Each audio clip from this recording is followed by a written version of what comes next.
So you're trying to sign a professional contract wherever you may be. You may be in the United States, or you may be in Europe, or you could be in Africa or Australia, and you're trying to sign a professional football contract. And over time, you've been practicing, you've been training, you've been scoring goals, you've been playing on quality teams. But now, you finish your college. It's time for you to sign your first professional contract.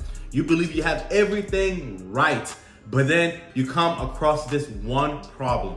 Growing up, watching videos on how to sign a professional contract, a lot of people give tips and tricks here and there. And out of learning from everybody and being in that position that I am today, the one thing that I believe that trumps everything, or like the hardest barrier, is having funds to even attend these invitational trials or any trial at all. For an example, you're an 18-year-old guy or 19 years old. In the United States alone, you could maybe find 25 professional trials. Maybe out of those 25, maybe 6 or 7 of those teams may actually be looking for players to add on to their team from these open trials or invite-only trials. Cool, you have that understanding. But the United States is very massive, or even if you want to leave the country, there's barriers there. The number one barrier is funding your trip, funding your stay in these hotels. When I went to trial for Minnesota United here in the United States, it cost me around $800, excluding the flight costs, to attend this one invite-only trial. So mind you, at the time I had no agency. I was a college student, so I wasn't working full-time. I was working part-time, paying my schooling and trying to survive on campus. And then I was saving little by little to attend this one trial. So out of 365 days, I've saved only enough for one trial. Because when I was there, I went from Texas all the way to Minnesota, right? To try on to this team. I had to get a flight. And the flight to Minnesota from Texas is around $550, okay?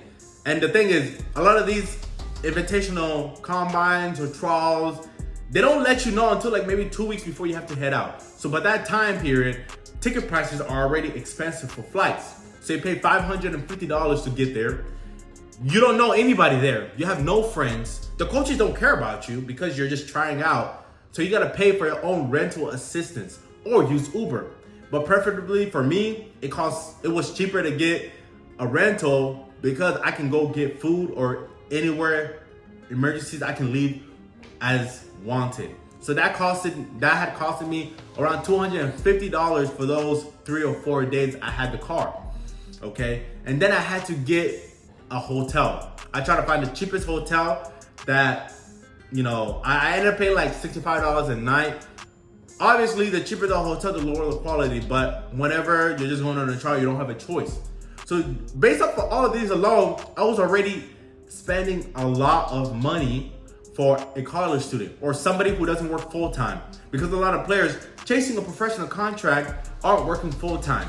They're working part-time and they're training part-time. That becomes their full-time job. And then there's some others who are working full-time and are still training on the side, trying to sign a professional contract.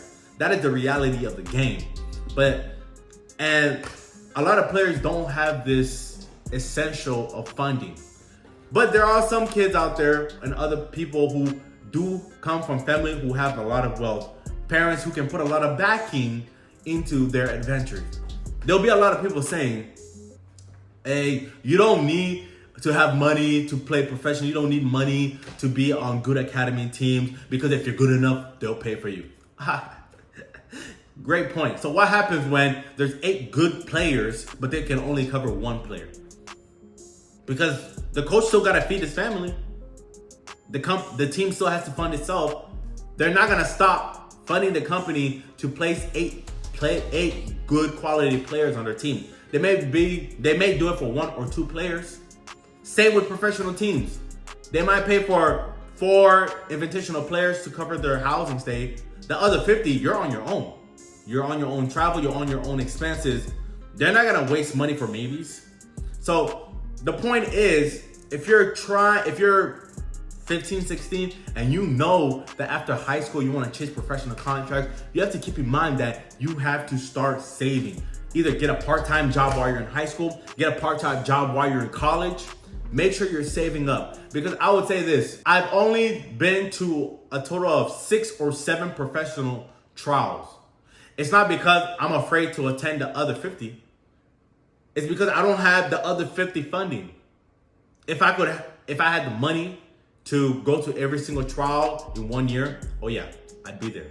Everybody who watches my video will see me at these open trials, open combines, invitational. But the thing is, it's not cheap in the United States. You can't just get on a train from Texas to go to Minnesota. Like maybe you can go from in Europe where there's train systems going through different countries.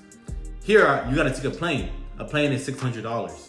And being on a college budget, you really don't have that flexibility. It's a given that you have to be excellent at what you do in the game. You don't have to be the greatest. You have to be the one who can seize the opportunity given to them. You may be given an opportunity, hey, come try out for this team in California. You live in New York, but you ain't got the money to pay for that $700 flight to California. You ask the team, hey, can you fund me? They said, we don't do that. Your agency says, sorry, we're not gonna pay for that. What do you do then? It's a cold world out there. So you wanna just put yourself in the best possible position. Because everybody knows to play professional, you have to be good at the game. That's a given. You have to keep training. You don't stop. You just don't. You just keep training, you keep improving, you keep improving, you keep improving. But the one thing that can stop players from signing professionally is a money barrier. As much as people don't want to believe that money is a barrier to many things in this world, even in the game of football, if you don't have the funds, you can't, it's harder to place yourself in front of the right positions. If you're an amazing player in the United States and you want to go to Europe to stand in front of some coaches, but it costs you $2,800 for a flight to Europe, and then you gotta pay, you have to have cash money to exchange into that currency. And then you gotta find somewhere to stay, maybe car to rent, or use the train system. And all that funding doesn't come out of thin air. Everybody wants to be a pro, but people forget that it takes money, a lot of money, to sign professionally, especially if you don't have anybody on the inside to help you get to these places. That's what I say. The earlier you start, create connections. So if you need to go to a different state, maybe you have a friend there. If you need to go to a different country, maybe you have a friend there. So take advantage of this information, especially if you're newly starting your soccer journey. Be wise on how you spend your money. Don't pay agents money if they're not gonna help you. Don't pay agents money first. They get paid from your contract. Don't waste money because you want gratification now of a contract. Spend money wisely, and I wish you all the best of luck. God bless you, and if this video gave you value, hit the like button and the subscribe button, and I'll see you guys in the next video. Jodabenitv is. Oh, babe, you might just make me go crazy. Thinking about you like all day.